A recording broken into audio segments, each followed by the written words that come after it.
In this video, I'm going to compare the scene of Banquo's assassination in Act 3, Scene 3 in two versions of the movie based off the tragic play Macbeth, the 1971 version by Roman Polanski and the 2010 version by Rupert Gold.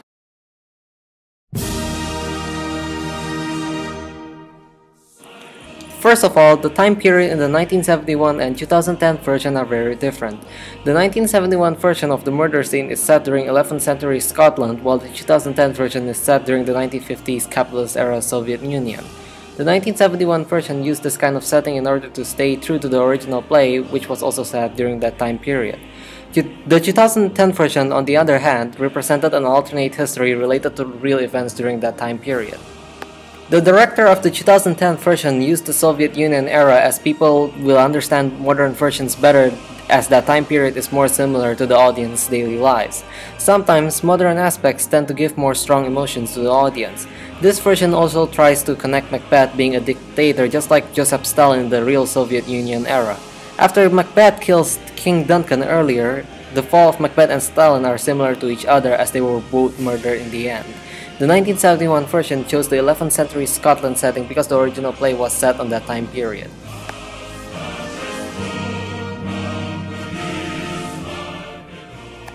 The setting of the 1971 version is set on an open forest area near a river in Scotland, while the 2010 version is portrayed in a public fancy trade during the Soviet Union era. On both versions, Banquo is traveling, but the transport method is different to fit the time period in both versions. Like before, the modern 2010 version is set so that people could understand better, as the setting is similar to their daily lives and that modern aspects tend to give stronger emotions to the audience. In the 1971 version, the forest gives out a nervous mood of traveling in the dark, quiet forest alone. Both versions are meant to give the same mood but portrayed in different ways for both versions.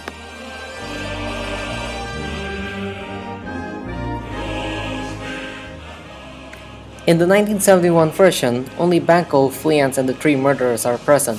The appearance of the murderers showed that they were going to do something bad.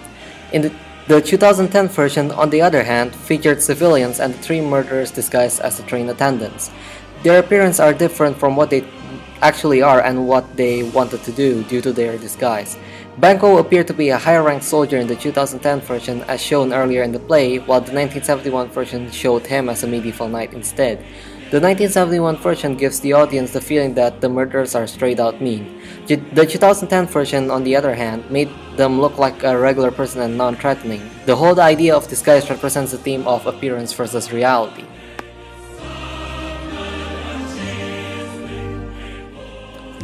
The three murderers in both versions are portrayed in different ways. In the 1971 version, the three murderers are pretty much straightforward and portraying evil and dread, using a tree to trap Banquo and Fleance. Banquo knew what was happening and tried to fight back. He later helped his son to escape, which cost him his life, showing how much he cared for his son. In the 2010 version, they are more deceitful and disguised themselves and poisoned Banquo, which caught him off guard, which made it easy for the murderers to take him down without any effort. The murderers also portrayed evil and dread in this version. The 2010 version makes you feel like what it would be like in Banquo's position, since the scene is common in our present time. The escape of Fleance in both versions shows that Macbeth cannot escape the witch's prophecies. The fact that Macbeth hired killers shows that he has still a bit of guilt left in him, as he is not willing to kill his ally and shows his ambition of getting rid of them as well. The 2010 version makes the audience feel panicked and nervous and sets up the fact that Fleance escaped. Macbeth knew he would still be in trouble, as Fleance can be an evidence that can reveal Macbeth's evil deed and that the witch's prophecies earlier in the movie can still be fulfilled. The 1971 version, however, gives also a surprising feel but not as nervous because it's obvious to the audience of what will happen. Banquo in the 1971 version had more power to defend himself and help his son, while in the 2010 version, Banquo is portrayed as powerless.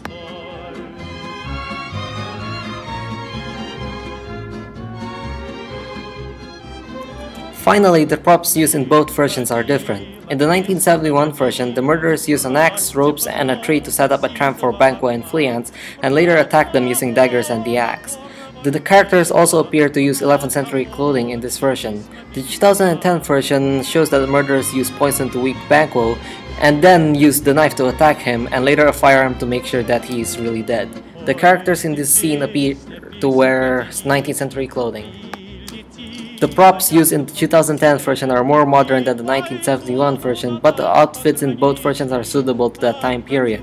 The 2010 version makes you feel suddenly alert due to the fact that the murderers use poison, while the 1971 version shows that the murderers spent some more time setting up the scene to take him out. That concludes my comparison of Banquo's murder in the 1971 and 2010 movie versions of Macbeth. I hope you have enjoyed. Thanks for watching.